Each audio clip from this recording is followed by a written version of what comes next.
yo sané estas aguas y no habrá más en ellas muerte ni enfermedad. Y fueron sanas las aguas hasta hoy, conforme a la palabra que habló Eliseo. Que Dios nos ayude a recibir su palabra. Amén. Voltea con la persona que está a tu lado y le vamos a decir, dile: tú y yo somos una manifestación, somos la manifestación del reino de Dios aquí en la tierra. Amén. Ok, dígaselo. Ok, algunos de ustedes no lo creen. Ok, voltee con otro y afirme, dígale: tú y yo somos la manifestación del reino de Dios aquí en la tierra. Gloria a Dios. Puede sentarse ahora sí. Gracias a Dios.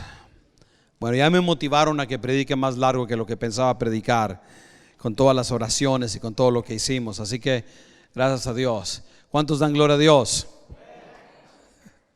A ver si es cierto. Okay. ¿Cuántos han leído esta historia antes? ¿Cuántos la han leído, la historia de la sal? Amén. A mí me gusta mucho la historia porque es una historia del Dios que todo lo transforma, todo lo cambia. Pero también esta historia es como una parábola. Y yo lo voy a usar como una parábola realmente. No nada más la historia está ahí para decirnos contarnos de un milagro. Que el milagro consistía en que dice la historia que leímos, que los hombres de cierta ciudad vinieron con el profeta Eliseo y le dijeron: mira, ya examinamos el territorio donde estamos, es bueno, la tierra es buena. Dice: esta ciudad está colocada en una ciudad, es bueno el terreno. Dice: pero los aguas, los manantiales, las fuentes de agua. Y ustedes saben, para que haya vida tiene que haber agua, y el agua tiene que ser buena. Hace poco nos mandaron una nave a Marte, ¿verdad? Y dijeron, cuando llegó la nave, dijeron: no hay vida en Marte. ¿Por qué? Porque no hay agua. Si no hay agua, no hay vida. Pero después se arrepintieron y dijeron: maybe si hay vida, aunque sea microbios, o sea, aunque sea virus, así como el corona, pero ya sea Marte virus, ¿verdad? Pero ¿por qué dicen? ¿Por qué si hay vida en Marte? O sea, microbios o bacterias. Dice: es que porque creemos que hay agua, pero está debajo de la superficie. El agua es lo que le da vida a todo.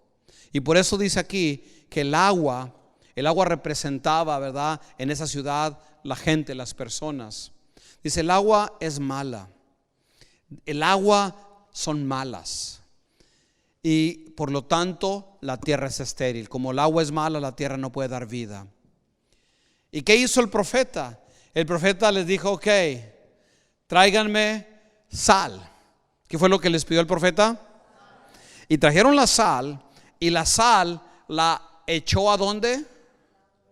¿A dónde le echó la sal? Ok, le echó al agua. Y él declaró una palabra, ¿verdad? Y dijo, al echar el agua: y no habrá más en ellas, en las aguas o en las fuentes, muerte ni enfermedad. Que era lo que había, que causaba que no hubiera fruto. Versículo 22. Cuando la sal se mezcló con el agua y hizo su trabajo que la sal hace, dice la palabra, y fueron sanas las aguas hasta hoy, conforme a la palabra que habló Eliseo. Wow, en esta historia tenemos increíbles principios bíblicos para lo que nosotros necesitamos en este tiempo escuchar. Lo quiero aplicar de dos formas esta historia. Una, en una forma, diríamos, por el tiempo que estamos viviendo. Nuestro país, Estados Unidos, en este martes va a haber elecciones en 14 estados y se va a decidir, literalmente se va a decidir el futuro político de esta nación. ¿Qué van a pasar en los próximos 4 años? ¿Qué cambios va a haber? ¿Buenos, malos, positivos? Porque no nomás se va a escoger el candidato o el futuro candidato que va a pelear la presidencia en noviembre, pero aquí en Los Ángeles se va a escoger quién va a ser muchos de los puestos políticos importantes. Por ejemplo, el fiscal del condado. Hoy se va a determinar este martes quién va a ser el fiscal. Y usted va a decir: ¿y eso qué me interesa a mí el fiscal? El fiscal es el que cuida que no haya fraudes. Es el que cuida si el gobierno hace algo malo. Se supone que él debe de protegernos de los abusos del gobierno. y muchas cosas más. Sobre todo cuando la gente va a la cárcel, él es el que dicta la política y dice, esta gente debe de pagar tanto, o esta gente debe de estar en la cárcel, o tiene fianza o no tiene fianza. Todas esas reglas, el fiscal de nuestro condado es el que lo pone. Y es bien importante, por lo tanto, ¿quién va a ganar? No nomás eso, hay muchas otras más, y no voy a hablar de eso. Ustedes infórmense, edúquense, aprendan. Si ustedes quieren más información personal mía de Carlos Rincón, ya no tanto la iglesia, pero mía personal, en la página yo voy a poner una guía en mi muro personal para que ustedes puedan saber y tener más información si alguien quiere saber más. Pero lo digo todo esto porque este es un tiempo crucial. Cada vez que hay elecciones en el país es un tiempo de cambios, para bien o para mal. Depende del que está en la cabeza, todo se va a transmitir hasta abajo lo que va a pasar en esta nación.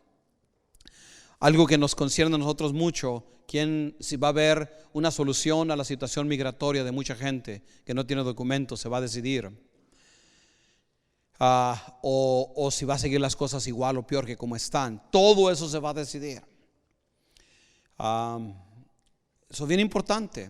Y yo quiero hablar un poco de eso, pero también quiero hablar en un sentido espiritual, nuestra responsabilidad.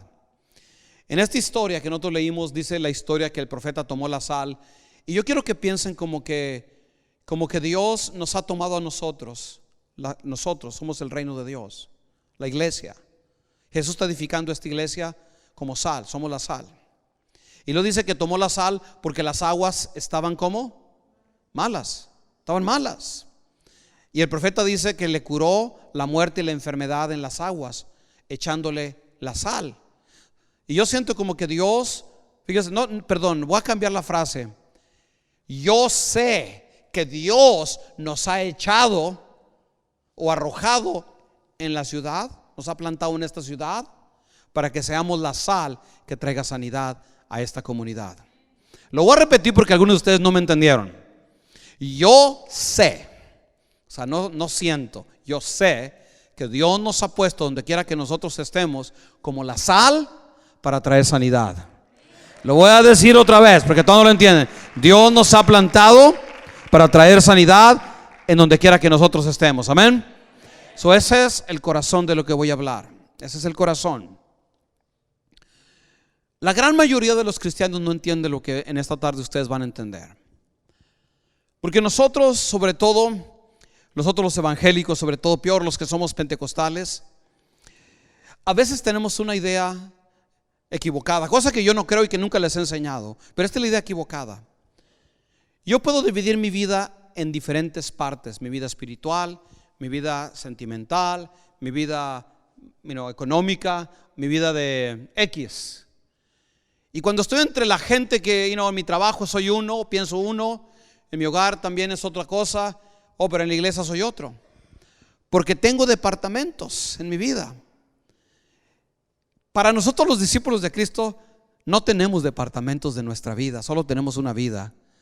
Porque escuche lo que le voy a decir, y lo dije la semana pasada y lo quiero repetir. Si Cristo no es Señor de todo, en realidad Él no es Señor de nada. Porque si no es Señor de todo, entonces no es Señor verdaderamente de nosotros. Nosotros tenemos que permitir que Cristo sea el que controle nuestra agenda, nuestra vida, todo lo que hacemos tiene que estar bajo el dominio del señorío de Cristo Jesús, bajo su amor, sus principios. No lo podemos dividir. Dios no está divorciado de nuestra vida secular o mundana, como queramos decir, o nuestra vida diaria. Dios necesita ser parte de todo lo que somos, porque donde quiera que tú y yo estemos representando el reino de Dios. Amén. ¿Cuántos saben eso? Levanten su mano los que saben. Levanten su mano si usted lo cree, levántelo. Amén. Estamos representando el reino de Dios. La mayoría de los cristianos evangélicos tienen una mentalidad en contra de eso. Para ellos hablar de hablar de lo que estuvimos orando y lo que estuve mencionando es como envolverse con el mundo. Y la mayoría de las iglesias o de muchos cristianos evangélicos tienen una mentalidad de escapista, una mentalidad de el mundo, yo no quiero saber nada con el mundo.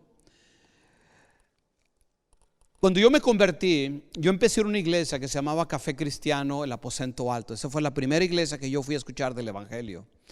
Yo creo por eso me gusta mucho el café, yo creo, amén. Literalmente ese era el nombre: Café Cristiano, el Aposento Alto. ¿Y ustedes saben lo que servían antes y después del servicio? Café. Ya. Y había una iglesia como de unos 300 jóvenes más o menos. Puros jóvenes de 14, 15 hasta 25, máximo 30 años. Era una iglesia muy joven. Y era un ambiente hermoso, a mí me encantaba, me gustaba, me impactó Dios a través de la vida de la gente que ahí vivía. Pero había algo, al pasar el tiempo me di cuenta que estaba mal. Eran tan radicales por solo querer servir a Dios, que a veces yo siento que se fueron a un extremo y nos enseñaron, por ejemplo, esto. ¿Sabes qué? A los que estaban estudiando en la escuela, tú debes de renunciar a ir a la universidad o a la escuela porque Cristo ya viene, estás perdiendo tu tiempo. Eso no lo predicaba el pastor, pero la gente lo hablaba. Y a veces la gente pone más atención a lo que la gente habla que lo que el pastor dice. No aquí, allá en el aposento alto.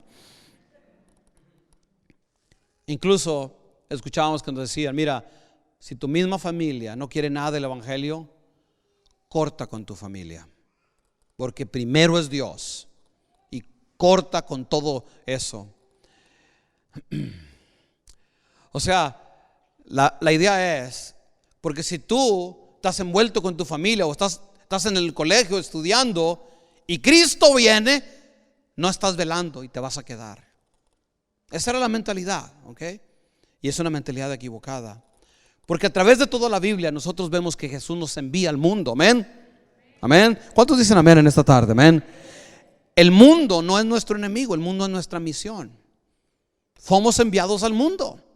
La iglesia es, no, yo digo siempre, si la misión es que yo me vaya al cielo, pues ¿por qué no mejor acepto a Cristo y me muero y se acabó? ¿Verdad? Rápido se soluciona el problema, ¿no? Pero así no funciona.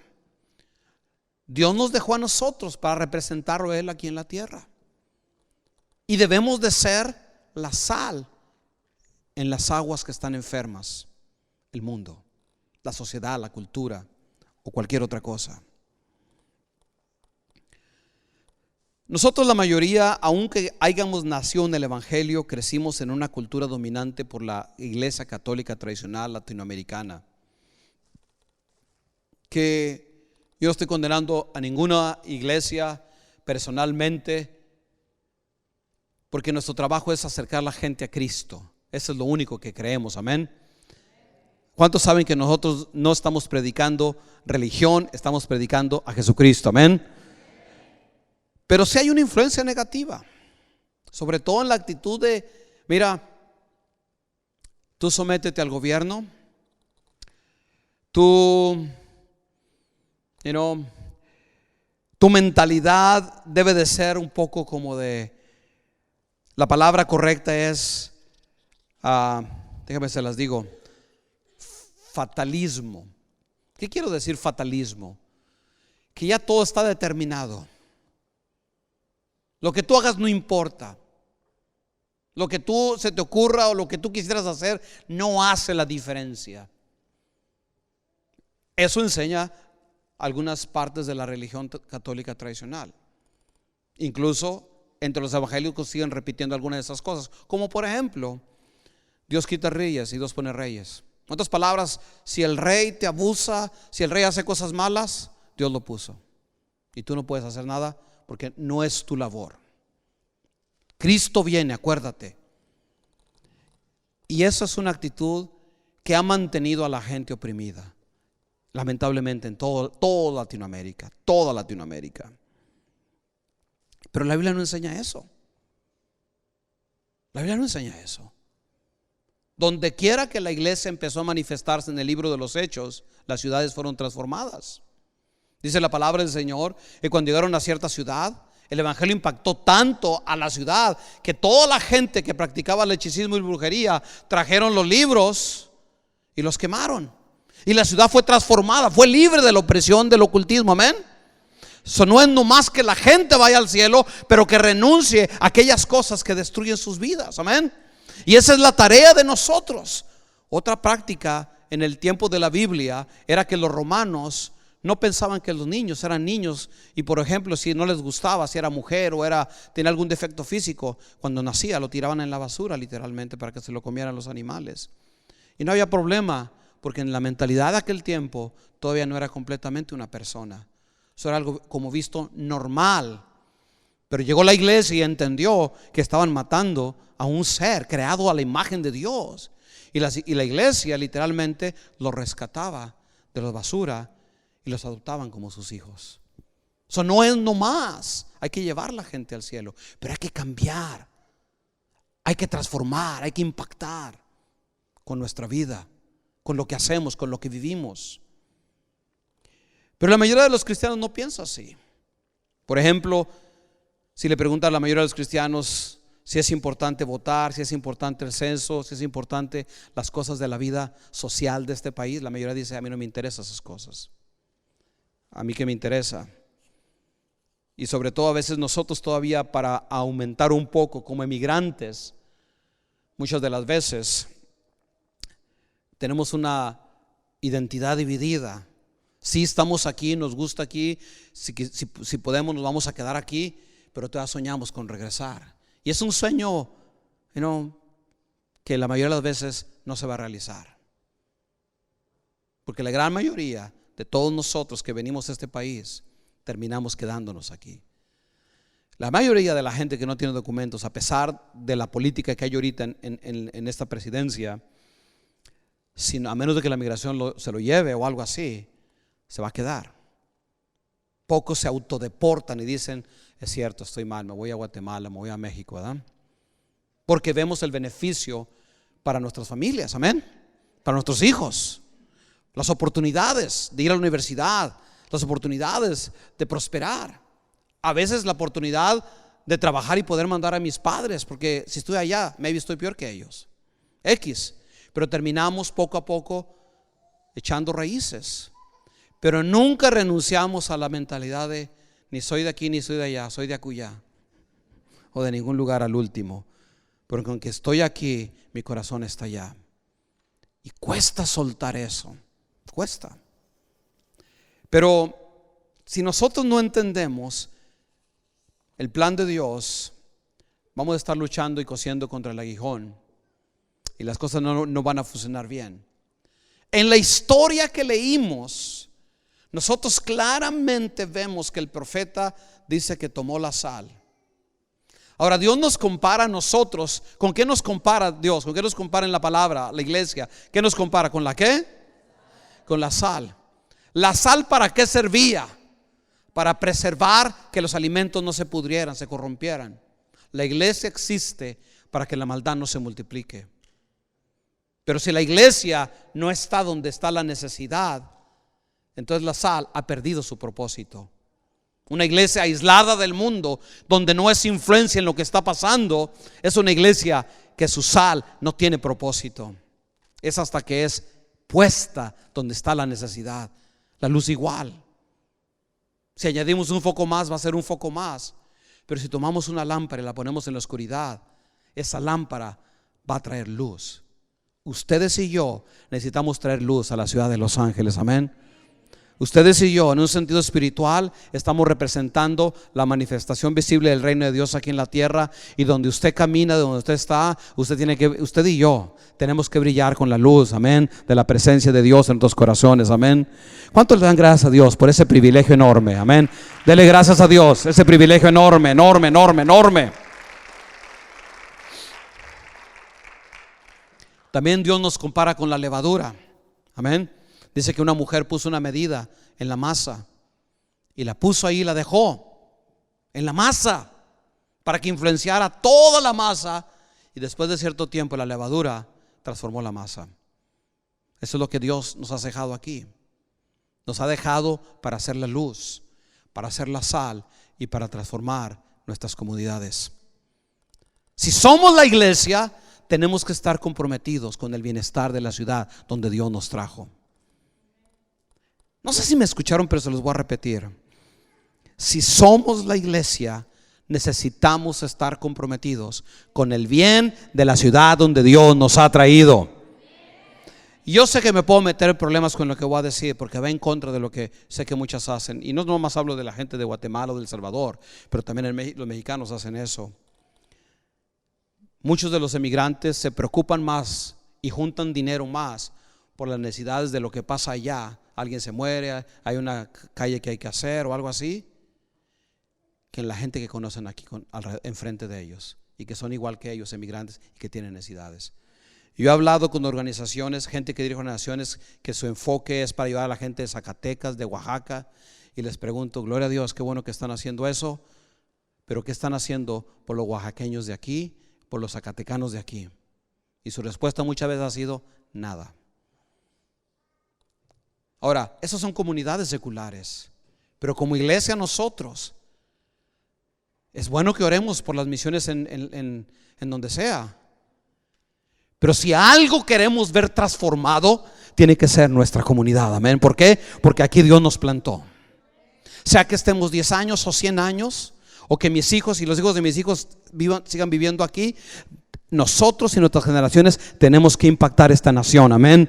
Cuando nosotros termine nuestro tiempo, tenemos que voltear atrás y decir: yo hice la diferencia porque Dios me dio la misión, yo la capté y mi vida sirvió para bendecir a mucha gente, amén. ¿Cuántos tienen esa visión en su vida? Levante su mano y diga: yo quiero ser a ver, diga conmigo, diga conmigo, yo soy el reino de Dios aquí en la tierra.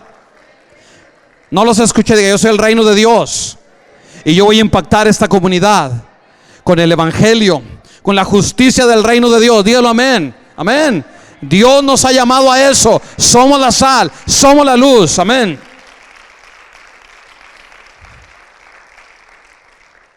Dios nos ha dado un plan, y este plan se los quiero compartir porque estamos entrando en un tiempo de mucha política en nuestro país, muchos cambios importantes, muy importantes, que debemos de ser parte.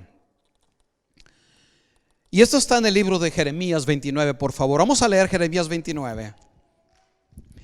Dice así la palabra del Señor: así ha dicho Jehová de los ejércitos, Dios de Israel, a toda la cautividad que hice transportar de Jerusalén a Babilonia. Edificad casas y habitadlas, y plantad huertos y comed el fruto de ellos, y casaos y engendrad hijos e hijas. Dad mujeres a vuestros hijos y dad maridos a vuestras hijas, para que tengan hijos e hijas, y multiplicaos ahí y no os disminuyáis. Y procurad la paz de la ciudad a la cual os hice transportar, y rogar por ella a Jehová, porque en su paz tendréis vosotros paz. Les quiero recordar a algunos de ustedes que ya me han escuchado, sobre todo hace como 7 años lo prediqué esto. Les quiero recordar esta palabra. En esta historia tenemos nosotros la historia del pueblo de Israel que había sido llevado cautivo. Nosotros no nos trajeron cautivos a este país, nos venimos a la fuerza más bien. Pero los judíos habían sido llevados como esclavos, literalmente, de una manera trágica, horrible. Fueron vendidos. Muchos de ellos terminaron en el palacio, los más educados, pero la mayoría terminó como esclavos de alguien más y fueron vendidos como si fueran animales, y fueron llevados oprimidos. Y el pueblo de Babilonia, que era el imperio de aquel tiempo, la potencia mundial de aquel tiempo, hacía eso con los pueblos que conquistaba, los oprimía, mataba a mucha gente, traía a la élite de las ciudades, a la gente más importante, y las traía como esclavos a que sirvieran en el imperio. Jeremías le está hablando a esa comunidad de judíos en Babilonia. Nosotros no fuimos traídos a fuerzas a este país. La mayoría de nosotros venimos porque quisimos. Quizás la comunidad que más se identifica a esta historia es la comunidad afroamericana aquí en Estados Unidos. La comunidad afroamericana hace 400 años o 500 años o 400 años, yo no sé, ya no me acuerdo ahorita, se me va de mi mente. La mayoría de ellos fueron traídos en barcos de África como esclavos, a ser vendidos como si fueran objetos.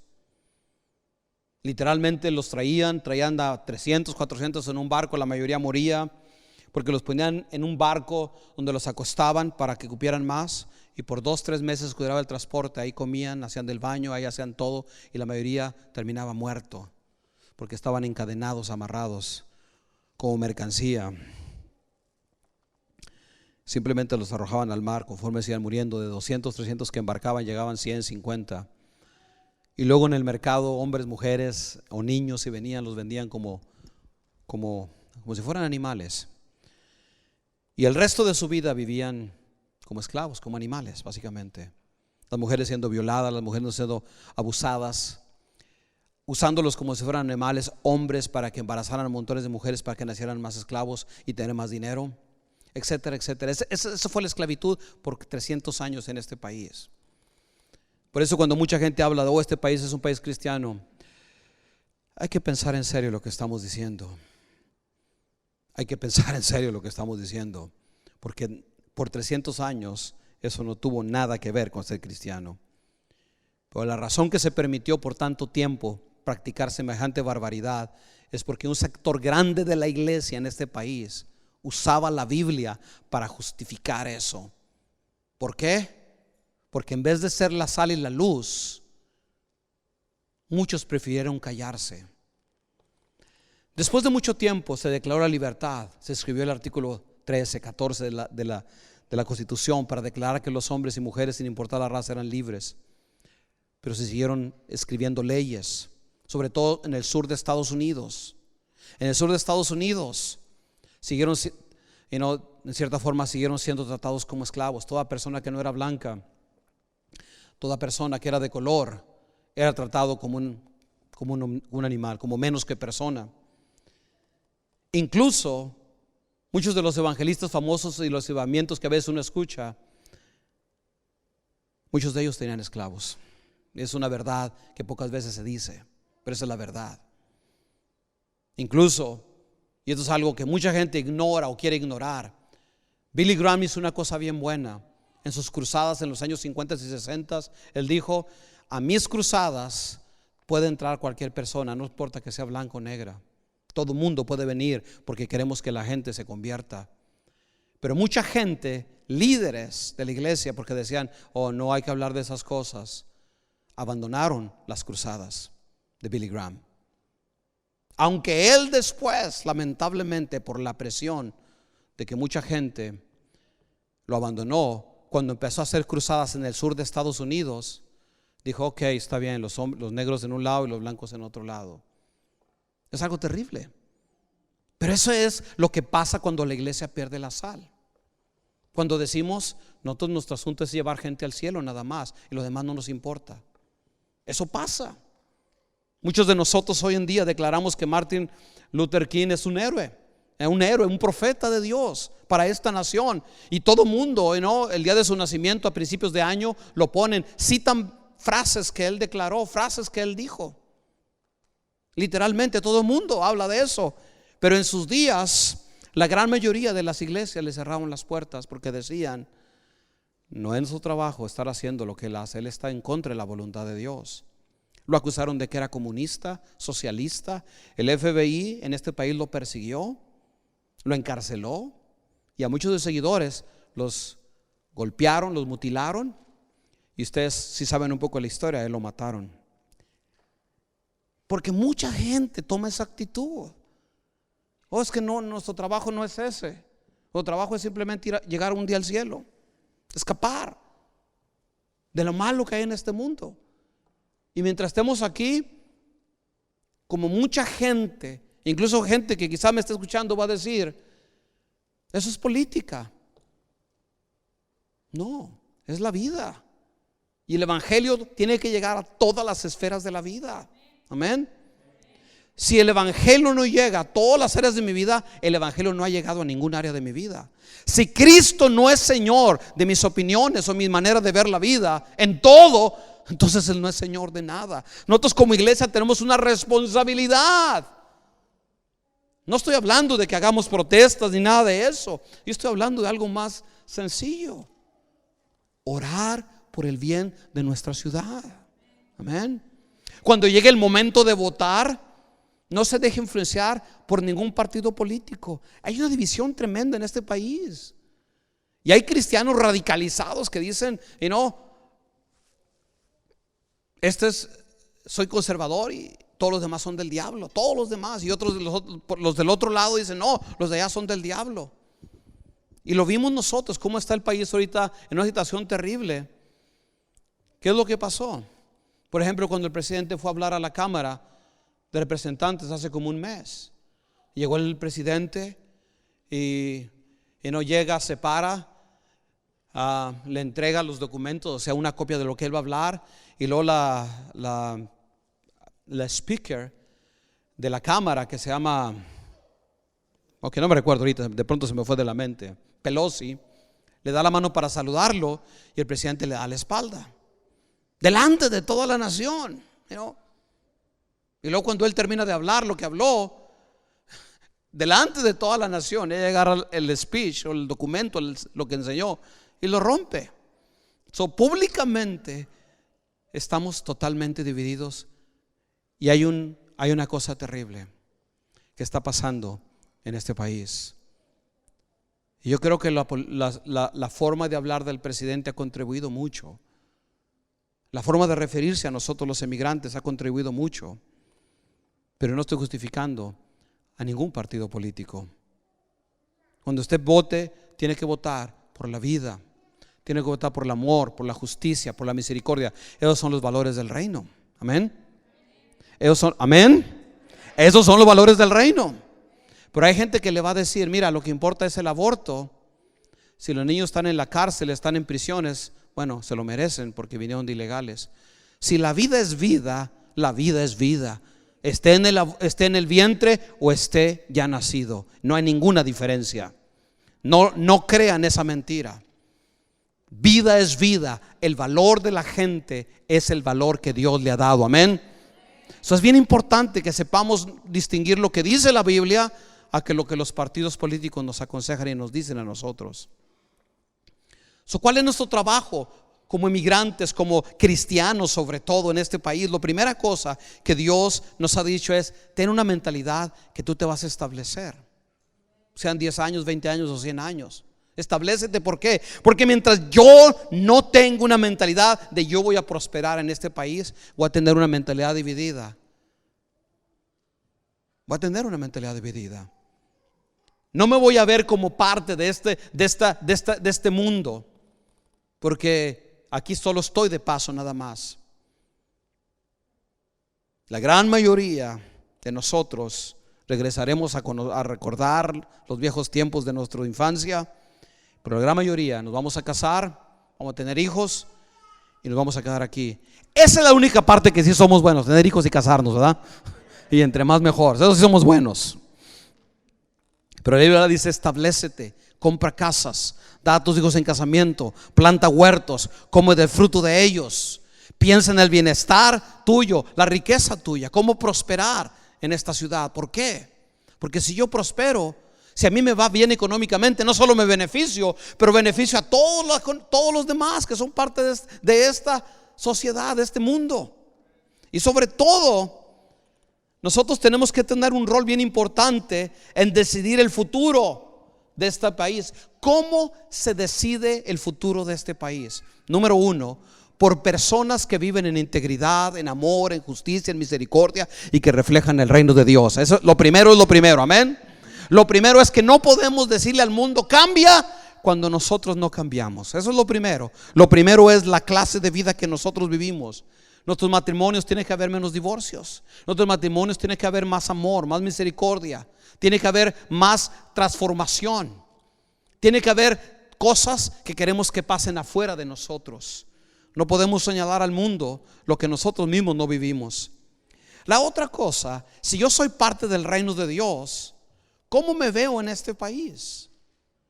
Me veo como yo uso la palabra inmigrante, aunque soy americano, pero la uso porque es mi identidad de que yo soy la primera generación de llegar a este país. Pero en realidad mi identidad es americano ya. Porque este país, los americanos no son los que tienen los ojos azules o miden 6 pies de altura. La gran mayoría en algún momento fuimos o somos emigrantes en esta nación. Los únicos que pudieran decir que no son emigrantes son los nativos americanos. Los demás hemos llegado de algún lugar. Somos América nosotros. Una cosa que me impactó cuando tuvimos lo que le llamamos el desfile de las diferentes naciones y culturas que somos, es que teníamos invitados a varios pastores, no pastores, sino a ejecutivos afroamericanos. Y bueno, había misioneros también aquí, que yo dije, ahora pasen todos los de Estados Unidos. Y en su mente me dijo uno de los ejecutivos, pues yo pensé, volteé a ver y dije, pues nomás creo que voy a pasar yo y el otro que está aquí conmigo, y yo creo que no va a pasar, maybe, no sé quién más. Pero de pronto dice, cuando yo veo que pasa un mar de niños y de jóvenes y luego adultos, y lo dice uno, y una chiquita así con un vestido así, una chiquita así. Dice, de pronto se me abrieron los ojos y dijo, él me dice, me cayó de pronto en la mente, this is America, this is the US. No somos arrimados. Nuestros hijos primeramente son parte del reino de Dios. Ustedes y yo somos parte del reino de Dios. Y saben, Dios nos ha tomado de muchas partes y dice, voy a traer a lo vil y lo despreciado del mundo y voy a purificar esta nación. Voy a sanar esta nación. Voy a traer salud a este país. ¿Sabe quiénes somos esos? ¿Sabes quiénes somos esas personas? Somos nosotros, para la honra y la gloria de Dios. A mí me impactó algo que hace 2 años fui a Colorado. Me invitaron los navegantes a una conferencia de cómo hacer discípulos. Y fui allá a Colorado con ellos, con varios de ellos. Y éramos como unos 70 personas que asistimos de todo Estados Unidos. Mayormente era gente americana, de blancos pues. Y unos cuantos, como 4 o 5 latinos y unos 4 o 5 asiáticos. Pero lo que me impactó es de que normalmente cuando uno va a este tipo de conferencias traen expertos, y lamentablemente a veces la mayoría son americanos y etcétera, etcétera, porque tienen títulos, tienen doctorados y gloria a Dios, etcétera. Pero en esta ocasión me impactó y fue como que algo que tocó mi vida profundamente. Todos los maestros que vinieron a enseñarnos a todos nosotros, a los americanos de este país, ¿verdad?, fueron pastores de África. Algunos de ellos eran primera generación como cristianos. Por cientos y cientos de años venían de generaciones, algunos musulmanes, algunos de religiones de allá de África, y era la primera generación que se convertían en discípulos de Cristo y estaban impactando sus naciones de una manera increíble. Estaban impactando Ghana, Nigeria, muchos países del norte de África. Y ellos, con un acento imposible de entender a veces, pero nos estaban enseñando. Y yo dije, Señor, qué tremendo, qué tremendo. Aquí estoy viendo la realidad espiritual de esta nación, que necesitas traer gente humilde y sencilla de África para venir a decirnos a nosotros la sencillez del evangelio, el corazón de amar a la gente y de transformarla, y olvidarnos de tantas cosas, pero simplemente sobre un instrumento en las manos de Dios. Y fue lo que me impactó profundamente realmente. Lo tengo como un recuerdo y como algo que lo conservo dentro de mí. Señor, tú estás trayendo a las naciones, estás trayendo gente humilde y sencilla y la estás arrojando a las aguas para traer sanidad a esta nación. Y esos son ustedes que me están viendo. Cuando vivamos, cuando trabajemos, cuando mandemos a nuestros hijos a la escuela, seamos influencia. Levante la voz, hable la voz, pero no porque tiene emoción o sentimientos, o porque escuchó un comercial en la radio, un político. Pero vaya a la Biblia y piensa en Jesucristo y diga, si Jesús estuviera en esta junta de padres, Jesús, ¿qué diría? Si Jesús estuviera en este negocio, Jesús, ¿qué haría? A mí me impacta mucho la historia de un hombre de negocios muy importante que leí el día de ayer. A los 19 años abrió un negocio y a los 21, 22 ya era multimillonario. Su negocio había prosperado tanto que era considerado, el presidente Obama le entregó un reconocimiento como el emprendedor más exitoso del 2010, 2012. Y ahí está dándole ese reconocimiento porque su compañía la había tomado de cero y ahora valía casi $1 billón. $1,000 millones valía su compañía. Pero él es cristiano, va a una iglesia, asiste fielmente a su iglesia y toma en serio la palabra de Dios. Y un día regresando del culto había escuchado un mensaje y dice que se sentó y examinó los libros de su compañía y dijo, soy exitoso. He hecho lo que nunca hubiera soñado, carros, casas y todos los lujos que él se pudiera imaginar. Tenía en abundancia, pero se empezó a dar cuenta que la mayoría de la gente que trabajaba para él vivía en la pobreza, porque les pagaba lo que todo el mundo pagaba. Pero en esa ciudad donde él está, en Seattle, con el salario que la gente tenía, vivía con muchas limitaciones. Él dijo: ¿estoy haciendo bien? Tengo éxito y el mundo me aplaude, el presidente me dio un reconocimiento. Pero se preguntó: ¿pero estoy haciendo bien? ¿Estoy haciendo lo que Jesús me diría que está, buen siervo fiel? Y él dijo: entendí que no, porque era un exitoso como cualquier otro, pero no era un exitoso siendo la luz y la sal. Dios trajo convicción, y como no tenía suficiente porque todo lo tenía invertido, dice: vendí mi casa, vendí todos mis carros, creo que se fue a vivir de renta, y reunió a todos sus empleados al siguiente mes y les dijo: de aquí en adelante ya calculé que para que ustedes vivan cómodamente en esta ciudad necesitan un promedio de $70,000 al año. 70,000. No sé cómo le voy a hacer, pero el próximo cheque de ustedes va a ser ese. Y de aquí en adelante, toda persona que emplee, lo voy a hacer. Y se hizo muy famoso por eso que hizo. Salió en la radio, televisión, todo el mundo hablaba de él. Pero muchos estuvieron en contra y dijeron: este hombre va a fracasar porque lo que está haciendo no tiene sentido. Así es el mundo cuando ve que alguien toma en serio las cosas de Dios. Así es el mundo, lo va a criticar. Pero él dijo: yo creo que esto es lo que una persona que tiene temor de Dios haría. Bendice a la gente que le da trabajo. Su negocio se ha cuadruplicado y hoy es una de las compañías más exitosas, y ya no es millonario, ahora es billonario. Dios honra a los que le honran, amén. Y él sigue haciendo bien, porque dice: esto es el reino de Dios. Y él ha sacado el sermón de su pastor, lo sacó del culto y lo aplicó el lunes en donde está viviendo. Y yo quisiera con todo mi corazón, y es mi oración, que ustedes hagan lo mismo, donde quiera que estén, o no importa lo que ustedes están haciendo. Llévense lo que escucharon y cuando lleguen allá pregunten: ¿cómo vivo esto aquí en mi casa? ¿Cómo yo soy la luz aquí en mi trabajo? ¿Cómo yo hago las cosas que Dios quiere que yo haga? Si tú tienes el sueño, le digo a los jóvenes que están aquí, de ser algo en la vida, pregúntale a Dios: ¿cómo vas a hacer influencia para su reino en el mundo? ¿Qué podemos hacer para traer el shalom? La palabra shalom, que significa la paz en nuestro lenguaje del español, en el idioma hebreo tiene un significado más amplio. Significa unidad, significa prosperidad, significa gozo, significa abundancia, significa alegría, reconciliación. Eso es el reino de Dios.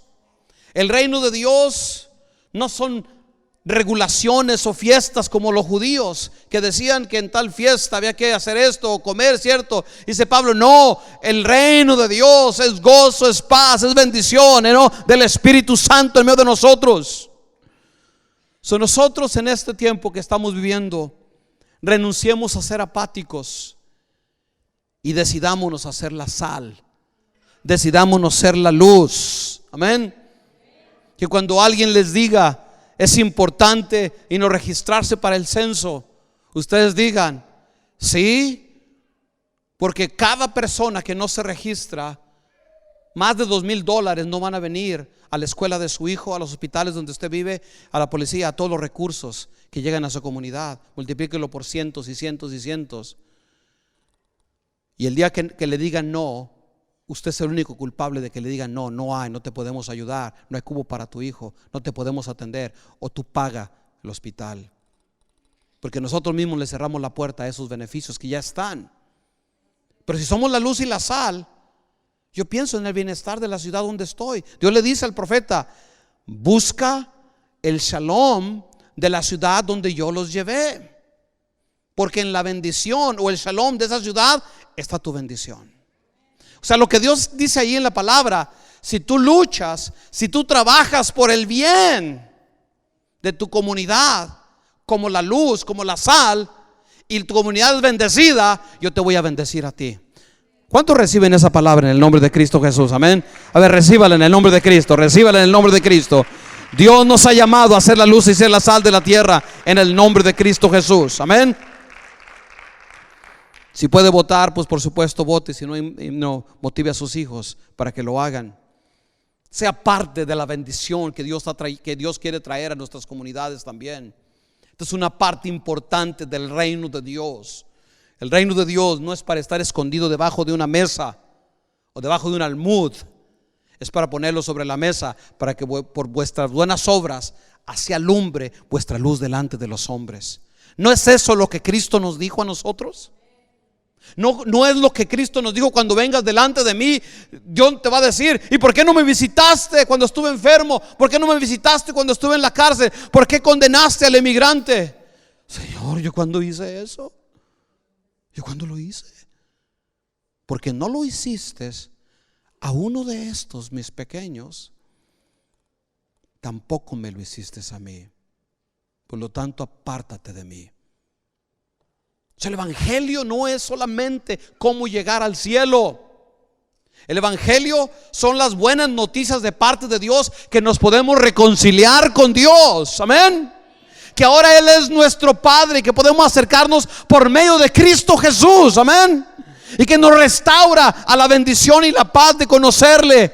Pero también esa paz y bendición se refleja en lo que hago todos los días, y la vida y las personas que te rodean, que nos rodean. Eso es el evangelio. Es más que simplemente un boleto para entrar al cielo. Es una vida cambiada y transformada ya ahorita. Amén. Ya ahorita.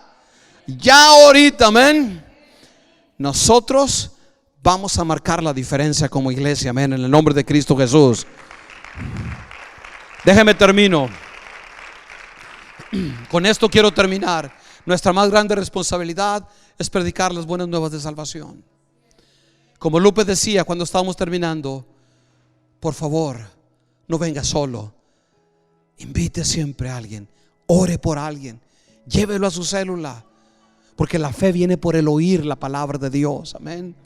La gente va a escuchar la palabra, y la palabra va a cambiar la vida de la gente. Amén. Nuestra responsabilidad es llevar el mensaje de salvación a toda criatura en el nombre de Cristo Jesús. Amén. Pónganse de pie junto conmigo en el nombre de Cristo. En el nombre de Jesús, Padre bendito de la gloria.